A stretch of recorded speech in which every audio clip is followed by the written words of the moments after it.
ಹೇಗೆ ಸಹಿಸಿಕೊಳ್ಳಲಪ್ಪ ಈ ಸಂಸಾರದ ಭಾರ. ಬೆಳೆಯೆಲ್ಲ ಸತ್ತು ಹುಟ್ಟಿ ಬೆಳೆದು ಬಂದ ಈ ಹಣ ಕೂಡ ಹರಾಮ್ಖೋರರ ಪಾಲಾಗಿ ಹೋಗಿತು.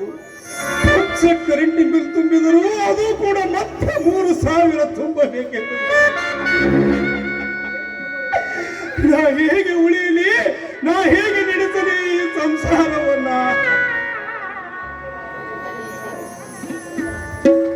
ಇದೇನ್ರಿ ಇದು?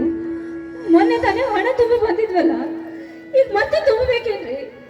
ಹೇಗ್ರಿ ಹೇಗ್ರಿ ಮತ್ತೆ ಮಾಡಿದ್ರಿ ನಾವು ಇವಾಗ? ಏನು ಮಾಡದಷ್ಟು ನಿರ್ಗತಿಕನಾಗಿದ್ದೇನೆ ಗಂಗಾ, ನಿರ್ಗತಿಕನಾಗಿದ್ದೇನೆ. ಒಮ್ಮೆ ನೋಡಿದರೆ ಈ ಪ್ರಾಣ ತ್ಯಾಗ ಮಾಡಿ ಈ ಹಾಳು ಸರ್ಕಾರವನ್ನೇ ಸುಟ್ಟು ಹಾಕಿ ಬಿಡಲೇನೋ ಎನಿಸುತ್ತದೆ. ಏನು ಮಾಡಲಿ? ಎಷ್ಟಂತ ನಾನು ಸಹಿಸಿಕೊಳ್ಳಲಿ? ಹೇ ದೇವಾ, ಕಳ್ಳಿಹಾಳದ ಪರಮೇಶ್ವರ, ಈ ಬಡ ರೈತರ ಪ್ರಾಣವನ್ನು ಅನ್ಯಾಯವಾಗಿ ಎನ್ನುತ್ತಿರುವುದು ನಿನಗೆ ಸರಿ ಕಾಣುತ್ತದೆ ಏನಪ್ಪ? ಸರಿ ಕಾಣುತ್ತದೆ. ಬೆಳೆದುದ್ರಲ್ಲಿ ಉಳಿದು ಹೊಟ್ಟೆ ಪಾಡಿಗಾಗಿಟ್ಟ ಈ ಹಣ ಕೂಡ ಕಟಕ ನೌಕರರ ಪಾಲಾಗಿ ಹೋಗಿತು. ಇದೇ ಈ ರೈತನಿಗೆ ಅನ್ಯಾಯವಾಗುತ್ತಾ ಹೋದರೆ ಹೇಗೆ ಬದುಕಬೇಕು ಈ ರೈತ?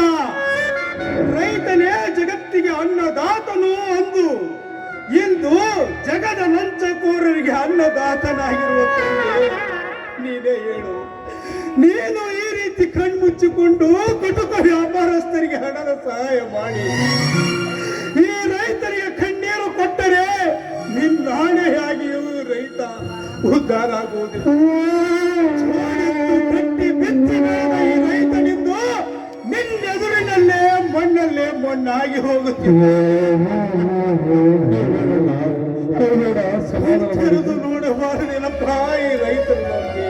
ಕಣ್ಣ, ಸ್ವಲ್ಪ ಸಮಾಧಾನ ಮಾಡಿ ಕಣ್ಣ, ಕೊಡಬೇಡ. ಹೇಗೆ ಸಹಿಸಿಕೊಳ್ಳಲಿ ಶಕ್ತಿ? ಹೇಗೆ ಸಹಿಸಿಕೊಳ್ಳಲಿ? ಬ್ರಹ್ಮ ಸೃಷ್ಟಿಸಿದ ಈ ಬ್ರಹ್ಮಾಂಡವನ್ನ ಆ ಬ್ರಹ್ಮ 4 ವೇದಗಳಿಂದ ಸೃಷ್ಟಿಸಿದ್ದಾನೆ. ಆ 4 ವೇದಗಳನ್ನ ಸೋಮ ರಕ್ಕಸನೆಂಬ ರಾಕ್ಷಸ ಆ 4 ವೇದಗಳನ್ನು ಕಿತ್ತುಕೊಂಡು ಜಗತ್ತನ್ನೇ ಕತ್ತಲು ಮಾಡಿ ನೀರಿನಲ್ಲಿ ಮುಳುಗಿದಂತೆ ಇಂದು ಈ ರೈತನ ಕೈಕಾಲುಗಳನ್ನೇ ಕತ್ತರಿಸಿಕೊಂಡು ಜಗತ್ತನ್ನೇ ಕತ್ತಲು ಮಾಡಲು ಹೊರಟಿದ್ದಾರೆ ಈ ಚಾಂಡಾಳರು.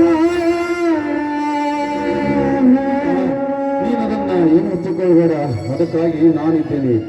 4 ವೇದಗಳನ್ನು ಕಚ್ಚಿಕೊಂಡು ನೀರಿನಲ್ಲಿ ಮುಳುಗಿದ ಆ ಸೋಮರಕ್ಕಸನಿಗೆ ಹರಿನಾರಾಯಣ ಮತ್ತವಸರ ತಾಯಿ ನೀರಿನಲ್ಲಿ ನುಂಗಿಕೊಂಡು ಮತ್ತೆ ಸೃಷ್ಟಿ ನಡೆಸಿದಂತೆ ಈ ಲಂಚಕೋರ ಚಾಂಡಾಳ ವೃಂದವನ್ನು ಪಡೆದು ಜಗತ್ತಿನ ತಂದೆ ರೈತನೊಬ್ಬನೇ ಎಂಬ ಸತ್ಯವನ್ನು ಸತ್ಯವಾಗಿ ಮಾಡದಿದ್ದರೆ ನಾನು ನಿನ್ನ ಸಹೋದರನ ಎಲ್ಲೊಂದು ತಿಳಿಯೋಣ. ನಾನು ನಿನ್ನ ಸಹೋದರನ ನನಗೆ ನಂಬಿಕೆ ಇದೆಯಪ್ಪ, ನನಗೆ ನಂಬಿಕೆ ಇದೆ. ನಿನಗೆ ಹೇಳಿದ ಕೆಲಸ ಮಾಡಿ ತೋರಿಸುವ ಗಂಡನೆಯ ಗಂಡು ಎಂದು. ಆದರೆ ಈಗ ಮುಗಿದು ಹೋಗಲಿ ನಿಮ್ಮಿಬ್ಬರ ಮದುವೆ ಕಾರ್ಯ. ಯಮುನಾ, ನನ್ನ ತಮ್ಮನ ಕೈ ಹಿಡಿದ ನೀನು ನಿನ್ನ ಪ್ರೀತಿಯ ಚರಿತ್ರೆ ಈ ಕನ್ನಡ